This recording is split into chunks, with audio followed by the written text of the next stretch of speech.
Nikki Haley abandonó la carrera de las primarias republicanas, dejando el camino libre para Donald Trump como el candidato por el Partido Republicano hacia la Casa Blanca. El anuncio se da un día después del supermartes, donde Trump ganó en 14 de los 15 estados que votaban en sus primarias. Más de 8.500 personas perdieron la vida en rutas migratorias de todo el mundo en 2023.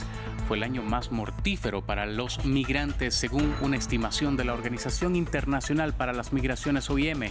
Las muertes fueron un 20% más que el año pasado y por encima del récord de muertes en 2016.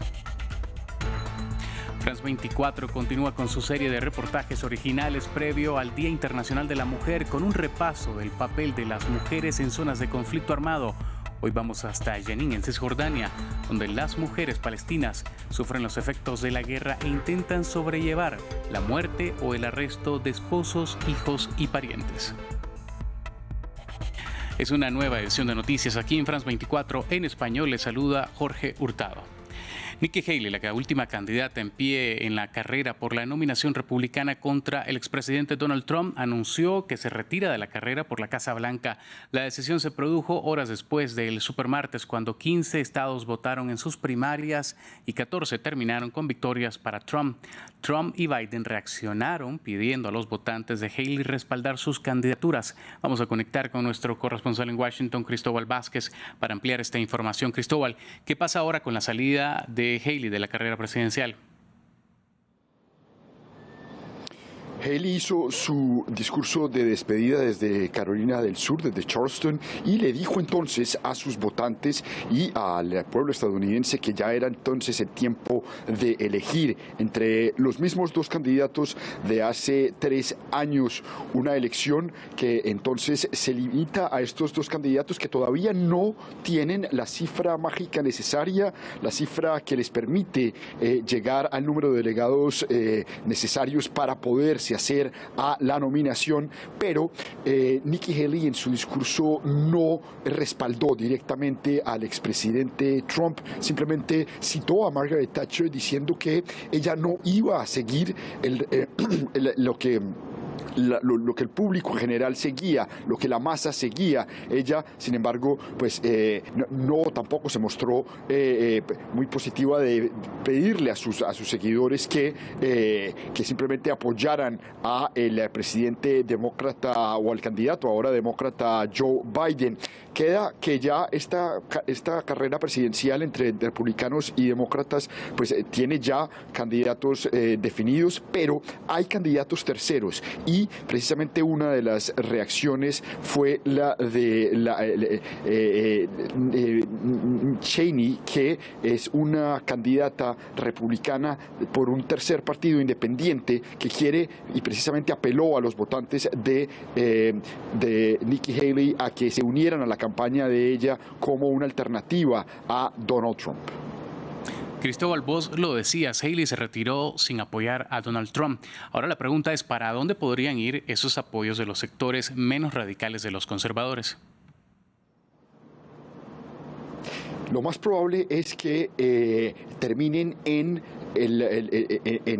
apoyando al expresidente Trump. Sin embargo, hay un sector muy amplio de los republicanos que son conservadores de centro, como los independientes, que simplemente, dado que son los mismos candidatos de hace 3 años, que son los candidatos más viejos en la historia de Estados Unidos, pues muchos prefieren y muchos van a definir simplemente no salir a votar.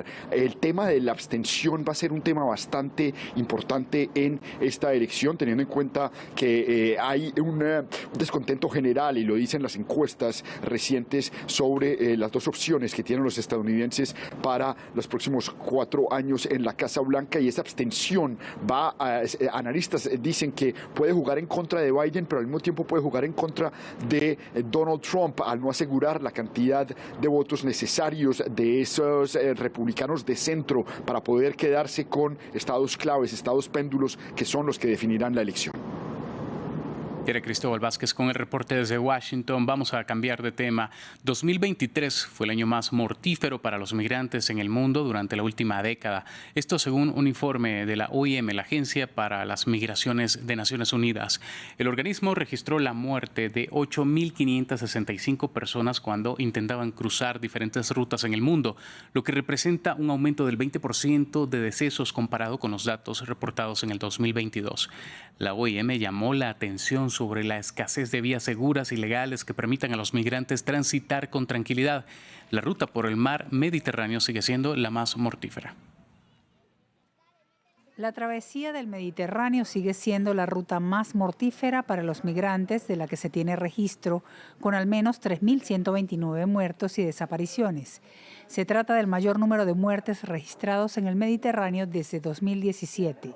A nivel regional, se registraron cifras sin precedentes de muertes de migrantes en África con 1.866 y Asia con 2.138. En África, la mayoría de estas muertes se produjeron en el desierto del Sahara y en la ruta marítima hacia las Islas Canarias. En Asia, el año pasado se registraron cientos de muertes de refugiados afganos y rohinyas que huyeron de sus países de origen.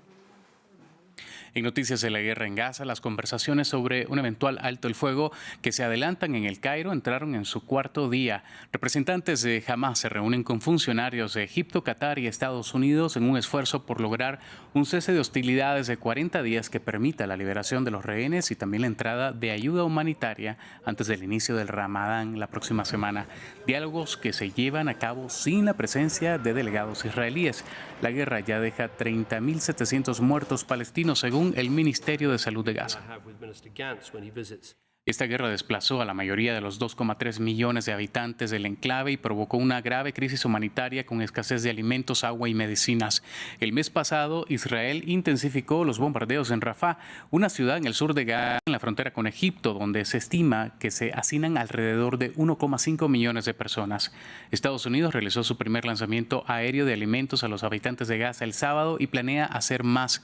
Estos actos son vistos como una señal del creciente distanciamiento de Washington con la estrategia militar israelí y su impacto en los civiles. Veamos. En Gaza, conseguir una bolsa de harina es una fortuna. Cientos de palestinos llegaron hasta los camiones que transportaban harina, agua y comida enlatada desde Egipto y Turquía. En esa misma calle, más de 100 palestinos murieron la semana pasada mientras intentaban recoger ayuda. La situación en el norte de Gaza es crítica, fuera del alcance de las agencias de ayuda humanitaria. Francia, Estados Unidos, Egipto y Emiratos Árabes Unidos han optado por lanzar ayuda desde el aire. No hay comida ni agua, los niños están sufriendo. Siempre dicen, quiero comer. Y si encontramos harina después de buscar en varios barrios, no puedes hornearla porque no hay agua. Y para encontrarla caminamos kilómetros. En respuesta a la crisis, voluntarios como Mohamed Al-Dalu no han dejado de entregar comida en comedores comunitarios, aunque cada vez es más difícil por la falta de suministros y el aumento de los costos. Al principio usábamos gas, pero luego se cortó el suministro y empezamos a usar leña, que ahora es muy cara. Antes hacíamos 10 tipos diferentes de comida, ahora nos limitamos a 2, lentejas y pasta, si está disponible. La emergencia alimentaria en la franja provocó que países como Estados Unidos, principal aliado de Israel, presione al gobierno de Netanyahu por encontrar una solución para el ingreso de más ayuda. Reino Unido también alerta que su paciencia tiene un límite. Hemos pedido a los israelíes una serie de cosas, pero la cantidad de ayuda que llegó en febrero fue casi la mitad de la que llegó en enero. Así que la paciencia llega a su fin y hay que hacer toda una serie de advertencias a Israel. Cameron se reunirá con el miembro del gabinete de guerra israelí, Benny Gantz, sobre las dudas en el cumplimiento del derecho internacional por parte de Israel en el manejo de la ayuda en Gaza, una advertencia que también recibió de Estados Unidos. Y en France 24 hemos realizado una serie de reportajes con motivo del 8 de marzo, Día Internacional de la Mujer. Hoy vamos a los territorios palestinos. Los ataques israelíes en Gaza tienen eco en Cisjordania ocupada. En Jenin, las mujeres palestinas sufren por la muerte o el arresto de esposos, hijos y parientes, agresiones hacia ellas o sus familias, a la vez que se sobreponen a las dificultades para su desarrollo laboral, económico y psicosocial. Nuestros corresponsales, Yanira Gómez Muñoz y Federico Cuellar Verena, nos acercan a dos mujeres residentes del campo de refugiados palestinos. En el hospital Ibn Sina de Jenin Sama tiene cada vez menos tranquilidad. Como paramédica, las redadas israelíes siempre la han mantenido en alerta, pero desde el 7 de octubre son casi diarias, con más muertos que heridos. Bajo el actual estado de guerra, asegura que se ha convertido en objetivo. Las fuerzas israelíes están atacando a paramédicos, los golpean y arrestan. A mí me frenaron y me pegaron 2 veces. El abuso ya no es solo verbal, también es físico. Nos aterrorizan y amenazan con dispararnos. Sama se sube a la ambulancia 3 días a la semana. Siente que asistir en primera línea es su responsabilidad. También es el único trabajo que le queda.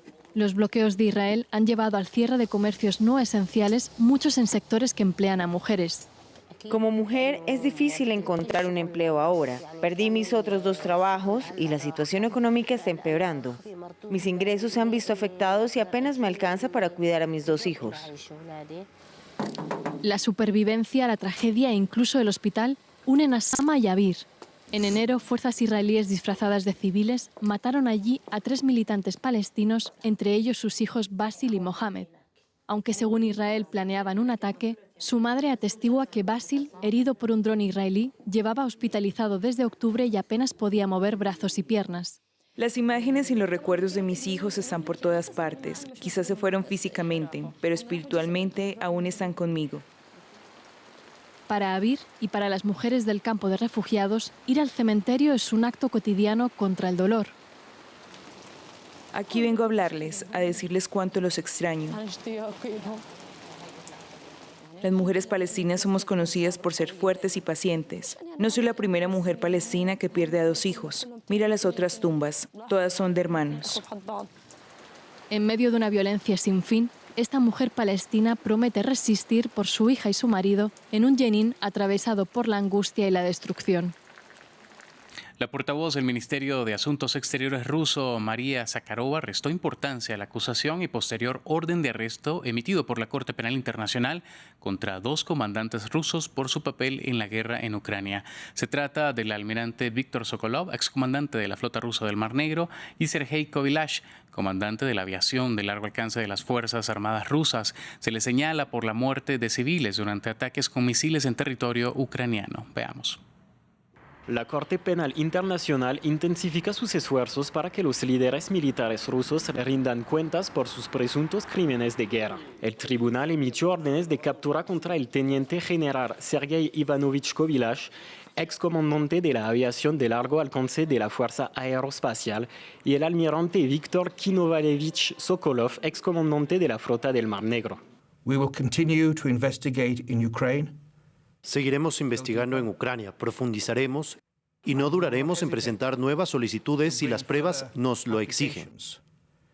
If and when the evidence requires us to do so. La Corte señaló que hay motivos para creer que los 2 comandantes eran directamente responsables de los ataques con misiles contra la infraestructura eléctrica ucraniana en el periodo invernal 2022-2023. La CPI indicó que esto ha causado intencionalmente grandes sufrimientos y graves lesiones físicas o mentales a la población ucraniana. Agregó que los ataques estuvieron probablemente dirigidos contra objetivos civiles y que el daño civil superaba a la ventaja militar. Pero la probabilidad que los 2 comandantes sean juzgados en La Haya es escasa.